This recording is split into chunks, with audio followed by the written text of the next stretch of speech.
বাইরে একটা টায়ারের যে কত মূল্য সেটা আপনি না দেখলে নিজের চোখে কখনোই বিশ্বাস করতে পারবেন না। দেখেন একটা টায়ারের বডি নষ্ট হয়ে গেলে সেই টায়ারটা বাদ যায়। এছাড়া কোনো টায়ার বাদ যায় না। যদি কোনো দিয়ে একটু ফুটো হয়ে যায় বা কোনোভাবে যদি একটু মনে করেন ক্ষয় হয়ে যায় বা কোনোভাবে যদি একটু কাইট্টেও যায় সেটাকে আবার রিপেয়ারিং করে ব্যবহার করা হয়। একেবারে বডি নষ্ট হয়ে গেলে দেখেন সেই টায়ারটাকে সুন্দরভাবে মেশিনের মাধ্যমে কাইট্টে গুঁড়ি, গুঁড়ি করে হালানো হয়। এই ছোট, ছোট করে ভাগ করার কারণ হলো এবং এটির থেকে সুন্দর, সুন্দর পার্ট করে খোয়ানোর পরে অন্য যেই বডি ভালো আছে, যেই টায়ারের ফেলে দেওয়া, সেই টায়ারের বডিগুলা রিপেয়ারিং করার জন্য এই সমস্ত টায়ারের ছোট, ছোট টুকরো করা, পাতলা করা এগুনা সম্পূর্ণটাই কাজে লাগে।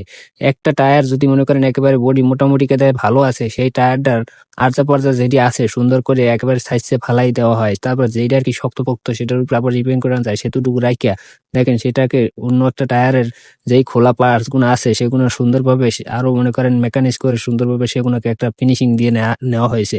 নেওয়ার পরে দেখেন যে এইটাকে আবার রিপেয়ারিং করবে সেটার গায়ে সুন্দরভাবে লাগাই দিতেছে পিড়াইয়া যাতে করে এই টায়ারটা আগের মতন মজবুত হয়ে যায়। সেজন্য দেখেন তারা সুন্দরভাবে সেই আগের টায়ারের খোলা ছোট, ছোট পার্টস গুলাকে দেখেন করে সেটাকে আবার লাগাই দিতে আছে পার্টসের মতন। লাগানোর পরে সুন্দর মতন ভাবে দেখেন নিয়া বড় একটা ডাইসের ভিতরে ঢুকানো হয়েছে। ঢুকানোর পর সেই ডাইসটা লাগাইয়া মানে কিছুক্ষণ রাখার পর দেখেন সেখান থেকে বের করে চেক করতেছে টায়ারটা কি আগের মতন মজবুত আছে না নরম আছে। সেজন্য প্রচুর পরিমাণে হাওয়া দিতে আছে। দেখেন যদি ভিডিওটা ভালো লেগে যায় একটা লাইক দিয়ে কমেন্ট করে যাবেন।